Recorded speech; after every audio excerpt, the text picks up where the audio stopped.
It began at a time when there was no treatment for a very contagious venereal disease, syphilis.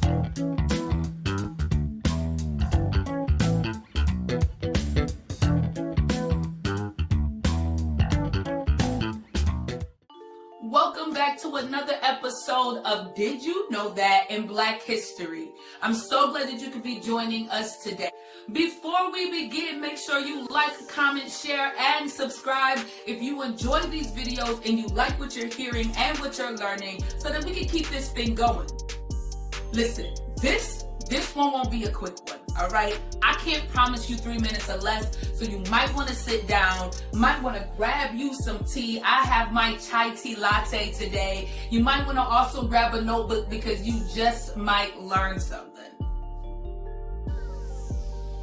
Being that this month's Black History Month theme is health and wellness for Black people, every Black History Month has a theme. I bet you didn't know that. Well, if you did, good. But now it's time to dispel another myth. Have you ever heard of the Tuskegee Effect? Tuskegee Effect. The Tuskegee Effect. So if you haven't, let's dive right in. So a while back, probably around January or February of 2021, at the height of the pandemic, I was sitting in my doctor's office. While I was sitting there, I heard two of these men talking. Two black men, I gotta put that in there, two black men talking. One of them was looking at an image of my doctor, a black doctor, getting the vaccination with words across the image that says, "We can do this together."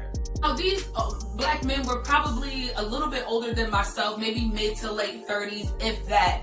And this image was posted on the waiting room wall. And so one of them said, "See, that's what I'm talking about. All this propaganda about trying to make us get that shot. Watch. Everybody who gets that shot, in 5 years, they're going to be growing like extra toes and extra legs or extra arms." The other gentleman that was speaking with him say, "Yeah, man, or they gonna be falling off one by one."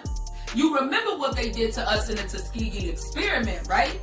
And the other man replied, "Right, you know they gave all of our black men syphilis, and you know the AIDS epidemic wasn't no different, created it in a lab and administered it to the black community for population control." Now, this medical practice that I am a patient at is smack dab in the middle of a community that is largely African American. Needless to say, their sentiments were shared not only with the people in the room as I looked around and watched their soft head nods in agreement, but really with the larger community as a whole. I mean, justifiably so.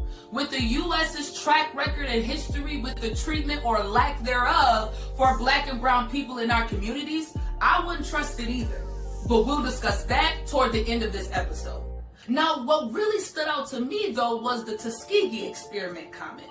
Now, I had heard very similar things growing up. In a black community, many of our elders spoke about the Tuskegee Experiment.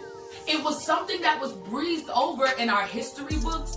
And if I could be quite honest, I felt the same way that these two black men felt. See, I had always heard that the government had administered syphilis to a large population of black men and then studied them like lab rats. And that by the end of it, most of them were dead. To my surprise, however, this is more of like a half-truth, revealing and leading to a greater truth of the inequities and health disparities that exist within the U.S. So let's get into it.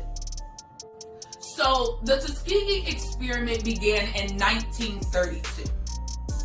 It began at a time when there was no treatment for a very contagious venereal disease, syphilis. The Tuskegee study of untreated syphilis in the Negro male emerged with the purpose of tracking syphilis untreated. And this was conducted at the Tuskegee University in Macon County, Alabama, which is a historically black college, by the way. The Macon County was a predominantly black community, and over 600 African American men were recruited under the guise of free medical care.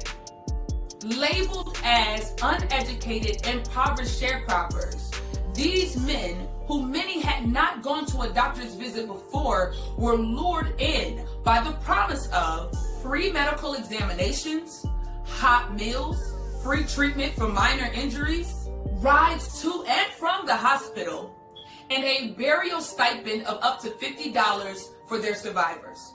However, these 600 men were not given syphilis. Instead, about 399 of the men already had the disease at varying levels. And the 201 that did not served as a control group.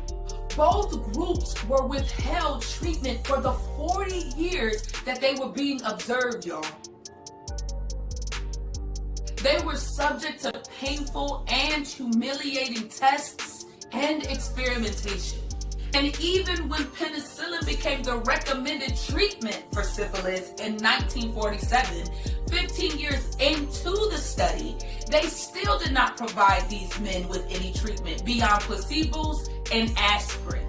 As these men died, went blind or insane, suffered from other severe health and medical issues due to this untreated syphilis. Now, in the mid-1960s, Peter Buxton found out about this experiment going on at Tuskegee, and he took his concerns about it being unethical to the PHS. However, the PHS were adamant about tracking these men until death so that their bodies could be autopsied and analyzed. Buxton wasn't with it, okay? So he leaked this story to a reporter friend who then passed it on to another reporter friend, Gene Heller of the Associated Press, who broke the story in 1972, prompting public outrage and for the study to be immediately shut down, which it should have. However, by that time, 28 of the participants had already died from syphilis. 100 more had passed away from related complications. 40 of their wives were infected with syphilis, and 19 children were born with congenital syphilis. As a result of this case, the U.S. Department of Health and Human Services established the Office of Human Research Protection in 1974, so that clinical trials could be overseen and human civil liberties will be protected. However, for the Black community, the damage had already been done. The other thing that's surprising to me was that this was not done in secrecy. This experiment was not a secret. In fact, it was endorsed by the Tuskegee University. Black physicians and healthcare workers were a part of these trials and treatments at every level. What this reveals to me is that sometimes we are perpetuating racist and biased ideologies. Now, this is just one of the reasons why Black people don't trust the healthcare system, and why many Black communities refuse to go get treatment or try to find alternatives to treatment, which ultimately leads to them endangering themselves. The Tuskegee Experiment falls right in line with other experiments that still haunt the Black community today. I mean, you can purchase Henrietta Lacks's immortalized cells, the HeLa cell, online for as little as $100. While she died in obscurity and poverty, Dames Marion Sims, given the title of the father of gynecology, used Black enslaved women's bodies to experiment on because, hey, Black women can't feel as much pain as white women if they can feel pain at all. So while these men were not necessarily injected with syphilis, their story does illuminate an important truth in America. That truth is, America's past is rooted in racialized terror and the exploitation of Black bodies. To this day, the descendants of the individuals who were misled in participating in this experiment are still fighting so that equitable healthcare is given to all. Ta-Nehisi Coates put it best. He said, guys, it's time to stop claiming that the government injected Black men with syphilis. They did not. They refused to treat them and prevented them from getting a cure. I know that it's only a minor difference, but it's an important one. We don't have to embellish, folks. The truth is horrid enough. For more information about the Tuskegee Experiment, please click below and some of the links that I will leave in the description box. Matter of fact, while you at it, why don't you go look up Henrietta Lacks? Why don't you look up the father of gynecology and see what he did to black women's bodies? Is there anything we can do to persuade a community that has been murdered, withheld from proper medical care, and experimented on to trust the system that has done all of this? What is the message to our community so that we can protect ourselves and make sure that we are being the healthiest that we can be, especially during this Black History Month for Black health and wellness? Thank you for tuning in, and I'll catch you next time. The Tuskegee study, Lord, the Tuskegee study of excuse me.